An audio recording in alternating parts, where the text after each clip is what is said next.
যে রিপোর্ট দিচ্ছে সেটাতে টোটালি আনঅথরাইজড ইন্টারনাল স্ট্রাকচার সবকিছু বিবেচনায় আমার মনে হয় না এই মামলায় তারা কোনো বেনিফিট পাবে বা এই অপরাধে তারা কোনো ছাড় পাবে আমার মনে হয় না।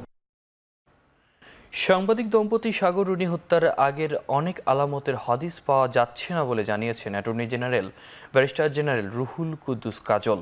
বুধবার অ্যাটর্নি জেনারেল কার্যালয়ে দেখা করতে আসেন সাংবাদিক দম্পতি সাগর রুনির একমাত্র সন্তান মেঘ।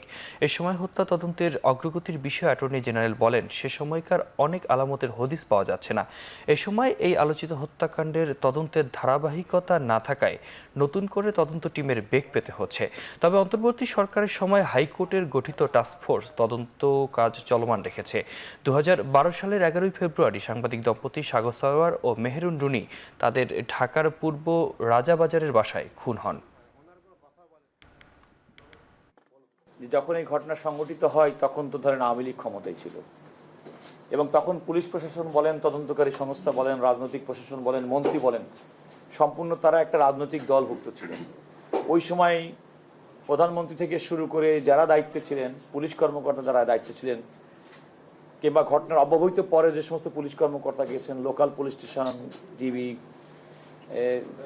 তারা এগুলো অবহিত ছিলেন। শহীদ ওসমান হাদি হত্যার বিচারের দাবিতে কাল সন্ধ্যায় মশাল মিছিল ও শুক্রবার জুমার পর ঢাকা বিশ্ববিদ্যালয়ের কেন্দ্রীয় মসজিদ থেকে সারা দেশে বিক্ষোভ কর্মসূচির ডাক দিয়েছে ইনকিলাব মঞ্চ। বুধবার বিকেলে ঢাকা বিশ্ববিদ্যালয়ের মধুর ক্যান্টিনে